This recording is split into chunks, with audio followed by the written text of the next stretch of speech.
বন্ধুরা, আজকে আমি আপনাদের মৌরলা মাছ দিয়ে একটি রেসিপি তৈরি করে দেখাবো। তার জন্য দেখুন আমি কিছু মৌরলা মাছ নিয়েছি, আমি কেটে ভালো করে ধুয়ে নিয়েছি। এখন তাতে দেখুন আমি সামান্য লবণ নয়, হলুদ গুঁড়ো অ্যাড করে দিলাম। লবণ দিয়ে দিচ্ছি। তারপরে এতে সামান্য পেঁয়াজ কুচি দিয়ে দিচ্ছি। দেখুন কিছু আদা ছেঁচা রসুন দিয়ে দিচ্ছি, কাঁচা লঙ্কা বাটা আর কিছু কাঁচা লঙ্কা আদা ছেঁচা করে দিয়েছি। তারপরে এতে দেখুন আমি সরিষার তেল অ্যাড করে দিলাম।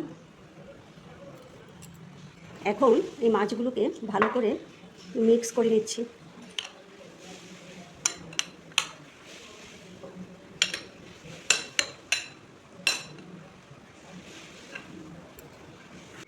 তারপরে এতে দেখুন মশলা কি দিচ্ছি, জিরা, ধনিয়া আর আদা বাটা।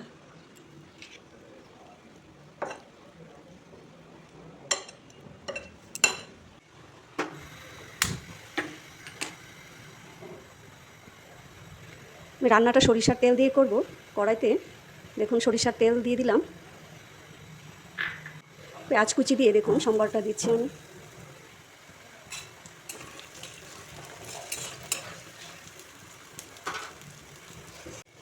পেঁয়াজগুলো লাল লাল করে ভাজা হয়ে গেছে। এখন এতে এই মাছগুলো দিয়ে দিচ্ছি।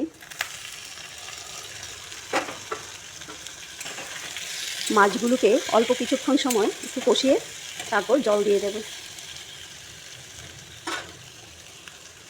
এখন গ্যাসের ফ্লেমটাকে বাড়িয়ে আমি জল দিয়ে দিচ্ছি।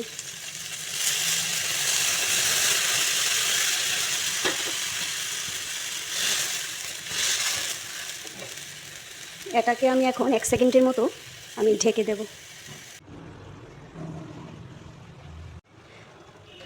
দেখুন রেসিপিটা হয়ে গেছে।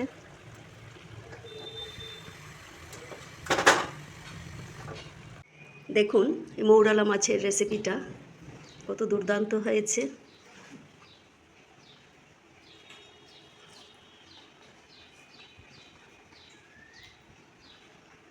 Thank you.